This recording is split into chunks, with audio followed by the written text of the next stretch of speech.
Assalamualaikum, salam Malaysia Madani, berita Parlimen bersama saya Muhammad Shah Musa.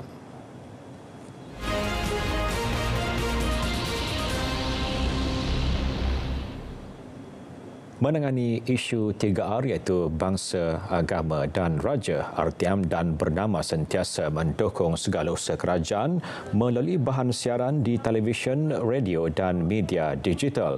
Menteri Komunikasi Fahmi Fadil berkata kedua-dua agensi berkenaan sentiasa mendidik masyarakat untuk menghormati nilai ilmu dan membuat keputusan berdasarkan teras budaya madani. Sepanjang 2023, RTM telah mengambil inisiatif menjadikan 3R sebagai tema perbincangan melalui siaran program di TV iaitu Bual Bicara Naratif Khas yang telah bersiaran sebanyak 6 kali. Pada 31 Mei 2023, Naratif Khas telah mengutarakan topik menoktahkan isu kalimah Allah dan menangkis sentimen ekstremis agama pula, bersiaran pada 8 Ogos tahun lalu. Beliau berkata demikian ketika menggulung usul menjunjung kasih titah diraja bagi Kementerian Komunikasi di Dewan Rakyat. Sementara itu, mengenai isu penyebaran berita palsu dan 3R pula, Fahmi berkata Akta Perundangan sedia ada antaranya Seksyen 505 Akta 574 dan Seksyen 233 Akta 588 dilihat masih relevan bagi tindakan kawal selia dan penguatkuasaan. Antara agensi-agensi penguatkuasaan seperti PDRM dan MCMC sentiasa dipertingkat berpandukan kedua-dua Akta 574 dan 588 bagi memastikan isu kandungan berita palsu dan 3R dapat dibendung dengan kadar segera. Mekanisme kill switch bagi persembahan konsert hanya akan digunakan dalam keadaan yang amat perlu atau benar-benar mendesak sahaja. Ia diperkenalkan bagi membendung perkara yang melanggar undang-undang negara ini daripada berulang. Mekanisme skill switch ini mula dicadangkan untuk diguna pakai penganjur konsert susulan insiden kumpulan The 1975 yang berlaku di Good Vibes Festival pada 2023. Insiden tersebut merupakan pertama kali berlaku melibatkan artis sewaktu persembahan dan satu-satunya yang berlaku daripada 344 persembahan yang diluluskan sepanjang tahun lalu. Fakulti Kecerdasan Buatan AI pertama di Malaysia sedang dibangunkan Kementerian Pendidikan Tinggi dengan kerjasama Universiti Teknologi Malaysia sebagai usaha memenuhi keperluan semasa. Buat permulaan, program Ijazah Sarjana Muda AI telah diluluskan di peringkat Jawatankuasa Pendidikan Tinggi pada Januari lepas. Pelajar kohort pertama program itu akan memulakan pengajian Oktober ini.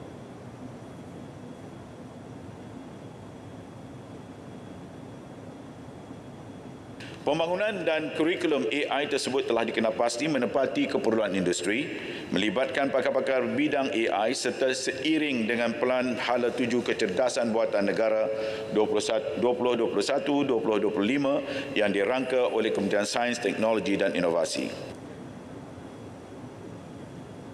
Kementerian Pendidikan KPM sedang merangka pelan pembangunan pendidikan Malaysia baru. Ia bagi menetapkan hala tuju dasar pendidikan negara bagi 10 tahun akan datang.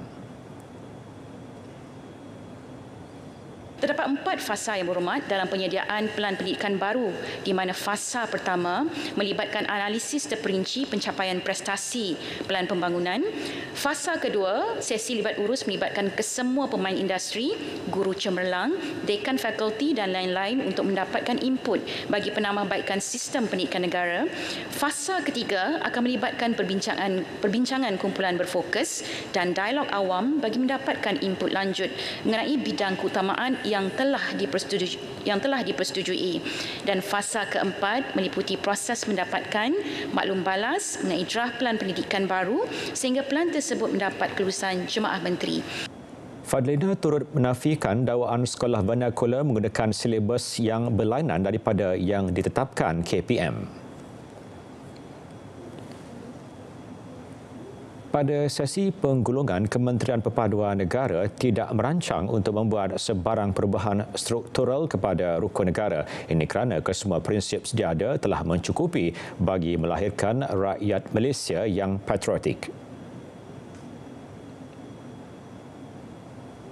Bagi menterjemahkan roh dan semangat rukun negara, Jemaah Menteri pada 25 Julai 2023 tahun lepas telah memutuskan supaya lapas ikrar rukun negara kini dibaca penuh bermula dengan mukadimah ataupun cita-cita rukun negara, diikuti 5 prinsip rukun negara di semua peringkat sekolah dan program rasmi kerajaan di seluruh negara sebagai usaha menyemai taat setia dan rasa cintakan negara.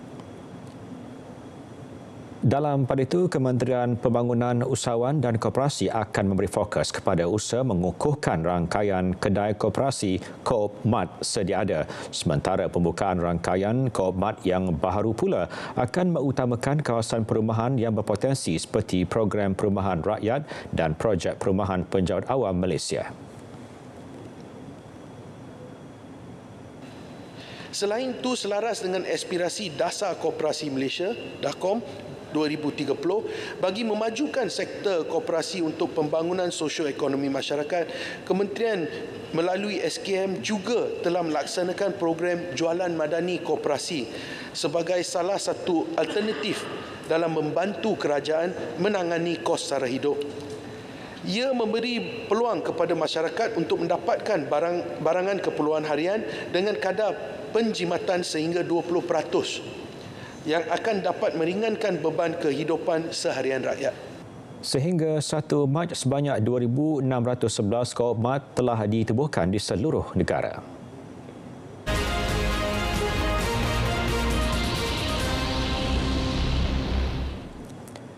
Kerajaan kekal dengan pendirian tidak menutup mana-mana pengoperasian media sosial. Bagaimanapun, kerjasama dengan pengendali terus dipergiat bagi menangani isu keselamatan dalam talian. Menteri Komunikasi Fahmi Fadil berkata, ini termasuk kawalan penjualan produk terlarang di platform tersebut.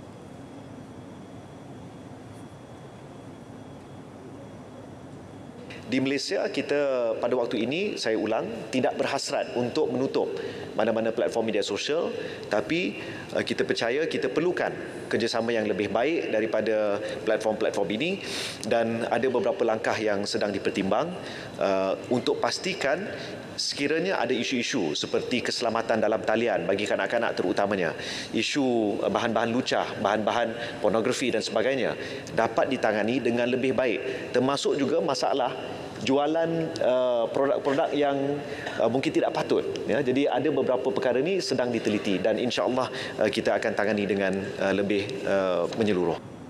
Beliau menjawab soalan Ahli Parlimen Batu Pahat On Abu Bakar.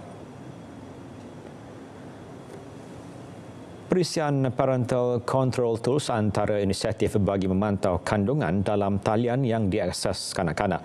Ia disediakan Suruhanjaya Komunikasi dan Multimedia Malaysia MCMC dengan 5 penyedia perkhidmatan telekomunikasi.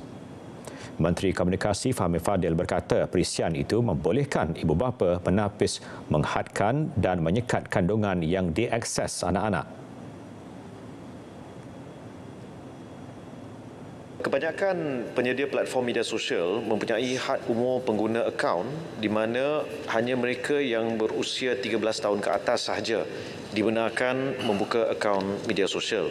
Bagi memastikan syarat umur ini dipatuhi, ibu bapa ataupun penjaga bertanggungjawab untuk memantau dan mengawasi aktiviti dalam talian anak-anak mereka. Beliau menjawab pertanyaan Wakil Kuala Kerau Kamal Asyari. Mengenai serangan cyber pula, Menteri Digital Gobind Singh Dio memaklumkan pelbagai inisiatif dilaksana untuk tingkat kepakaran bagi menangani ancaman pada masa hadapan. Yang berhormat, program-program untuk kita meningkatkan kapasiti building dan juga di mana kita dapat menawarkan beasiswa daripada e-council sebanyak 5 juta untuk seramai 2,000 orang. Selain daripada itu, yang berhormat, kita juga perlu lihat kepada aspek akademik di dalam perkara ini. Kita ada banyak universiti dan sebagainya, institusi pengajian yang juga menunjukkan minat di dalam bidang ini, dan soal berkaitan dengan sama ataupun tidak kita boleh menarik kepakaran dan juga membina kepakaran untuk masa depan adalah penting. Dalam keadaan tersebut, kita juga ada program-program di mana kita melaksanakan kerjasama dengan universiti-universiti dan juga syarikat-syarikat swasta. Beliau menjawab soalan ahli Parlimen Padang Terap.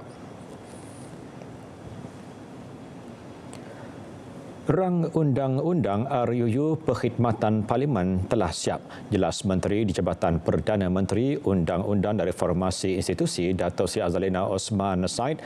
RUU berkenaan hanya menunggu masa untuk dibentangkan di Parlimen. Bagi merealisasikan usaha reformasi ini, beberapa sesi libat urus yang berkesan dengan izin meaningful engagement telah diadakan pada tahun 2023 dan pada tahun ini 2024, termasuk semua pihak yang di-Pertua Dewan Negara, yang di-Pertua Dewan Rakyat, Setiausaha Dewan Negara, Setiausaha Dewan Rakyat, Suruhanjaya Perkhidmatan Awam SPA, Jabatan Perkhidmatan Awam JPA, Kementerian Kewangan MOF, Jabatan Peguam Negara AGC serta bahagian hal ehwal undang-undang Jabatan Perdana Menteri BAHYU bagi memuktamadkan ketetapan dasar berkenaan dalam perkara ini. Jadi jawapan di sini memang dah 90% dah siap. Rang undang-undang pun dah siap. Hanya tunggu masa. Penyataan bagi menjawab soalan ahli Parlimen Darab Cho Yu Hui, jelas Dato' Azalina langkah reformasi itu selaras matlamat kerajaan ke arah memartabatkan doktrin pengasingan kuasa antara badan perundangan dan eksekutif sekaligus memperkasa semangat perlembagaan. Kerajaan tidak bercadang untuk mengangkat Kampung Baru sebagai warisan dunia UNESCO. Menurut Menteri di Jabatan Perdana Menteri Wilayah Persekutuan Dr. Zaliha Mustafa, pengiktirafan UNESCO akan menyebabkan sebarang cadangan pembangunan kampung baru tidak dapat diteruskan.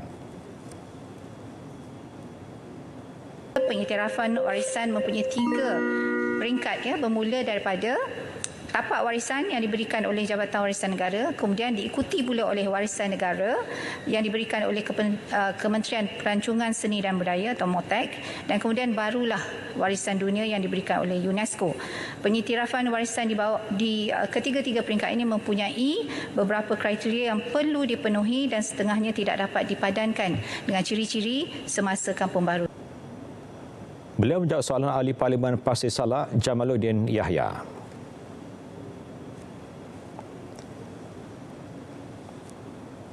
Berita Parlimen berakhir di sini. Dari Sungai ke Segara, Palestin pasti merdeka. Assalamualaikum dan salam Malaysia Madani.